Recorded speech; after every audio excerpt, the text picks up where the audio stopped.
Pedro. Olá, Rita. Muito boa tarde, bem-vindo. E nem de propósito, Pedro, estávamos ali a falar sobre a menopausa, esta fase diferente da vida das mulheres, e a Fátima também referia a acupuntura. De facto, a medicina chinesa, já lá vamos aos cogumelos, mas a medicina chinesa ocupa realmente um lugar muito importante neste reequilibrar das fases das pessoas, não é? Mulheres Sem dúvida, e aliás o tema 2 tem tudo a ver. Tem tudo a ver, no sentido está em tudo que interligado. o tal cogumelo chinês, os tais cogumelos chineses que nós vamos falar, justamente conseguiam em certas circunstâncias, na menopausa, aliás, uma das coisas que o tornou célebre é que em musaranhos conseguiria inverter o ciclo de vida. Certas fêmeas musaranhos que já não se reproduziam voltavam a ganhar a capacidade de se reproduzir, ou seja, de certa forma recuavam na menopausa. Musaranhos, para quem nos está a ver, nós já lá vamos explicar tudo, mas são pequenos ratinhos, nós já vamos explicar tudo. Vamos primeiro ao início, Pedro.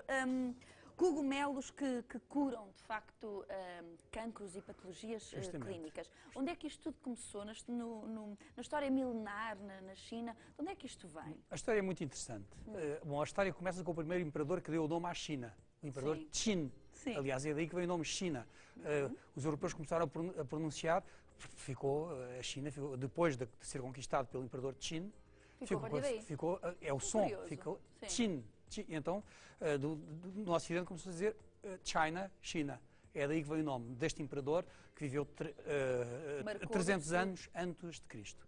Esse imperador tinha duas ambições muito grandes relacionadas com viver para além daquilo que é humanamente possível. Uma, queria viver 1000 anos, ele próprio. E segundo, queria que a sua descendência vivesse 10.000 anos, a sua dinastia. Conseguiu de uma forma muito gira, que são os guerreiros de terracota que nós conhecemos no Ocidente, aquelas estátuas que inspiraram uma quantidade enorme de filmes, são os guerreiros que faziam a guarda de honra do seu... a sua guarda de honra do sepulcro, do local, do túmulo. Portanto, é o túmulo que sobreviveu até hoje, são os guerreiros de terracota. Então, justamente, o imperador Qin lançou um repto terrível à comunidade médica da corte. Decretou que, de entre todos aqueles médicos da corte, quem conseguisse descobrir métodos, técnicas, o que quer que fosse, alimentos, medicamentos que fizessem viver mais tempo, seria coroado de regalias e de riquezas. Muito bem. Quem não conseguisse, cortava-lhes a cabeça. A pressão, portanto, pressure. Era a maior pressão possível e imaginária. Com certeza. Mas a coisa correu bem. Houve pelo menos um médico muito importante, Shi He foi um médico chinês que deu um conjunto de 3 cogumelos a comer a musaranhos. E ele escolheu o musaranho porque é um animalzinho que vive muito pouco tempo. Aqueles musaranhos chineses vivem cerca de 12 meses. Ou seja, é fácil vir a provar se eles vivem ou não mais tempo. Este bichinho que parece um rato, mas não é um rato, é uma espécie de rato muito pequenino. Não é assim muito bonito, mas pronto, foi eficaz. Eu acho-lhe piada. Aliás, é um bichinho curioso, porque a gente olha para ali e parece inofensivo, mas ele tem uma saliva altamente venenosa. A saliva dele tem umas bactérias que faz com que ele seja praticamente tão venenoso quanto uma serpente. Pequenino, mas com veneno de grande. Então, o Shi He conseguiu fazer com que estes ratos vivessem o dobro do tempo. Sim. E com que os ratos, naquela fase de transição de idade, justamente o correspondente aos 45, 50 anos no humano, quando o pelo começa a mudar para cinza, quando a reprodução e a sexualidade diminui, a sexualidade aumenta, a capacidade reprodutora aumenta, não só nos machos, também nas fêmeas. Como eu disse há pouco, certas fêmeas já na menopausa conseguiram voltar a reproduzir-se. E então foi um dos primeiros a ser coroado de riquezas e regalias. Uma das riquezas que ele ganhou foi o direito de comercializar esta fórmula, que são 3 cogumelos, com a designação de pílula das 3 substâncias nobres para viver 1000 anos. Ainda hoje existe na China sob essa designação. Ainda hoje continua. Ainda se comercializa sob esse nome. Aliás, há muita gente que... Há muitos chineses normalmente a partir de 50 anos, começam a tomar aquelas coisas para viver mais tempo e para ficarem mais novos. Aliás, eu sou um dos que acredita, sou um dos que toma. De forma que... Espero que estejamos cá todos depois para comprovar que seja mesmo assim. Mas isto é quase o elixir da juventude, para todos os efeitos. Pedro, mas esta ideia, portanto, vamos lá ver. Claro que não se consegue viver 1000 anos. Não vamos ser... Com esta notícia, até porque, se não me engano, foram agora, este estudo sobre isto que estamos a conversar, foi agora comprovado cientificamente. Na dita ciência moderna. Justamente, recentemente, houve um trabalho feito, curiosamente, por médicos do IPO português, que demonstrou que um destes 3 cogumelos, o Yunji, que tem um nome científico, Coriolus versicolor, é o nome pelo que ele é conhecido no Ocidente, demonstrou que, houve um estudo feito durante 2 anos, que demonstrou que este cogumelo curava o cancro do colo do útero. Evidentemente, quer dizer, tem interesse científico, sem dúvida, mas é evidente que os chineses já o utilizam há milhares de anos, foi um século depois do Shi He, portanto no século II a.C., que ele começou a ser utilizado por um médico chamado Hua Tuo para tratar o cancro. Agora, qualquer tipo de cancro, não só o cancro do colo do útero. Agora, em Portugal, provou-se, médicos, cientistas portugueses de renome, provaram cientificamente que um deles realmente cura o colo do útero, o cancro do colo do útero. Portanto, é um avanço importante no sentido. E depois é uma conjugação de 2 conceitos, um muito antigo e outro muito moderno. Um que foi descoberto de uma forma que não é dita científica, uma forma de conhecimento baseada nestas teorias do Yin e do Yang, que nós falámos aqui na nossa primeira crónica, mas que são teorias de tal forma certas que há 2000 anos faziam aquilo que hoje se conseguiu provar. Isto é fabuloso. Mas, Pedro, isto é algo que atualmente, porque com certeza que lá em casa existem imensas pessoas que nos estão a ouvir e que estão, enfim, muito fortemente até extasiados com esta notícia. Isto é algo que é já, enfim, prescrito? É concreto. A medicina chinesa sempre prescreveu esse tipo de substâncias. Eu, desde que exerço, há 25 anos que prescrevo estes 3 cogumelos. Nós estamos a ver agora justamente o Coriolus versicolor, que é o que foi alvo de estudo, o que se chama Yunji, é este cogumelo associado a um outro chamado Lingzhi e associado a um outro chamado Tongchong Xiatsao. Este Tongchong Xiatsao é Xiatsao. O que quer dizer que é uma coisa muito gira, quer dizer lagarta no inverno e flor no verão.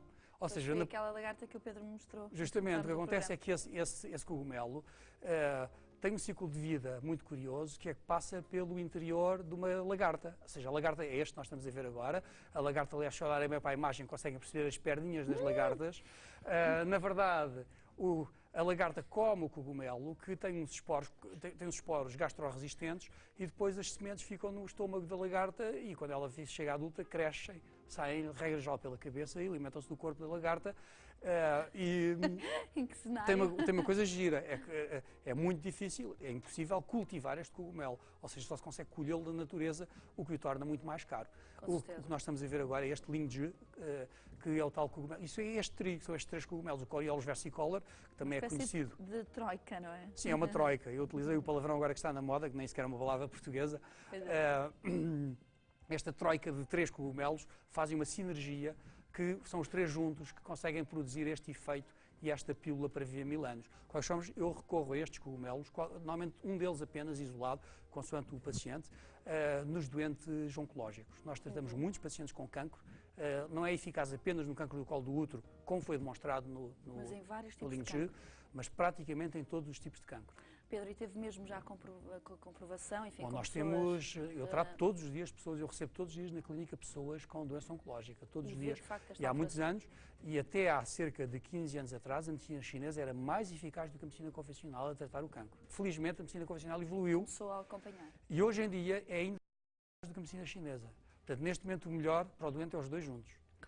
E ainda por cima há aqui uma coisa curiosa, aliás a própria Organização Mundial de Saúde refere isso, e este estudo também o refere. Este estudo refere justamente que o Coriolus versicolor, este estudo feito pelos médicos oncologistas portugueses, demonstrou que diminuía muito os malefícios da quimio e da radioterapia. Mas não substitui, Pedro, substitui? É assim, poderia substituir. O problema é que nós não temos nenhuma forma de poder garantir quem é que reage à nossa terapêutica e quem é que não reage. Portanto, o que é inteligente é tratar o doente pelas 2 medicinas. É aquilo que dá mais salvaguarda e mais garantia de sobrevida, que é isso que importa. Estamos a falar de cancro, estamos a falar de doenças que frequentemente matam, portanto, não podemos correr risco nenhum. Exatamente. O melhor para o doente é fazer as 2 medicinas. Claro que há uma certa porcentagem de doentes que curariam só com a nossa, só que nós não sabemos a anteriori quais seriam. E esses, evidentemente, se fizessem só a nossa medicina, ganhariam com isso. Mas seria desajustado partir logo à partida para uma terapêutica só medicina chinesa, sob o risco de, se não funcionasse, o doente poderia morrer de não ter sido tratado pela medicina convencional. Portanto, aquilo que é razoável e lógico é que o doente faça as 2. Pois, acaba por ser sempre o mais importante. Mas, a nível físico, qual é o efeito nas pessoas deste cogumelo? A pessoa começa a sentir alguma coisa? Aumenta muito a imunidade, aumenta muito a resistência. Na prática, a teoria tem alguma simplicidade. É que todos os dias qualquer ser humano, e não se assustem lá em casa, porque é verdade, todos os dias qualquer ser humano fabrica células tumorais. Células da família das doenças cancerosas. A razão pela qual a maioria das pessoas não os manifestam é que todos os dias fabricamos também defesas anticancro. Todos os dias. Aliás, as pessoas imunossuprimidas, seja de forma artificial, seja de forma natural, por exemplo, as pessoas que sofrem de HIV, desenvolvem cancros que as outras pessoas não desenvolvem. Ou seja, a falta de imunidade faz cancro. Então, o que é que faz a medicina chinesa? Aumenta muito as defesas anticancro e as defesas globais. Isso só se consegue fazer fortalecendo um organismo. É por isso que as duas medicinas juntas, quando tratamos o cancro, a medicina chinesa e a medicina convencional, quando são usadas em paralelo, fazem uma sinergia no efeito anticancro e, ao mesmo tempo, a medicina chinesa diminui os efeitos colaterais da medicina convencional. Ou seja, o doente passa muito melhor. E a probabilidade de sucesso também aumenta com o recurso à quimioterapia e, simultaneamente, com a nossa medicina. Porquê? Porque o doente, ficando mais forte, suporta melhor a quimioterapia. Claro. Há muitos doentes que não conseguem fazer quimioterapia. E alguns porque perdem sangue, porque perdem plaquetas, porque perdem medula óssea, porque têm sintomas tão fortes de enfraquecimento que não aguentam a terapêutica. Com a nossa terapêutica em simultâneo, os nossos pacientes passam muito melhor do que os pacientes que fazem só quimioterapia. Circunstância que lhes permite, inclusive, à própria medicina convencional, usar substâncias mais fortes anticancro. Pedro, poderíamos também, as pessoas que não são ainda diagnosticadas com cancro, poderiam começar a tomar para eventualmente se prevenir? É assim que nasceu. Que lá em casa muitas pessoas também estarão a pensar nisso. A teoria nasceu assim mesmo, ou seja, na prática a teoria nasceu como preventivo, não apenas como terapêutica. Foi depois Hua Tuo, um outro médico chinês, que provou que tratava o cancro, vários tipos de cancro. Mas foi sempre utilizado como terapêutica e, sobretudo, como forma de viver melhor, e é conhecido o seu efeito imunomodulador. Aliás, também vem descrito no texto do tal trabalho científico. Do estudo que vimos. Pedro, foi um prazer, é sempre um prazer irmos mais além daquilo que é o convencional. Muito obrigada. A medicina chinesa continua a surpreender-nos com o seu alcance e, sobretudo, com o uso daquilo que é natural e que nos rodeia. De certeza que depois desta rubrica já não vai olhar para os cogumelos da mesma maneira. E também não vai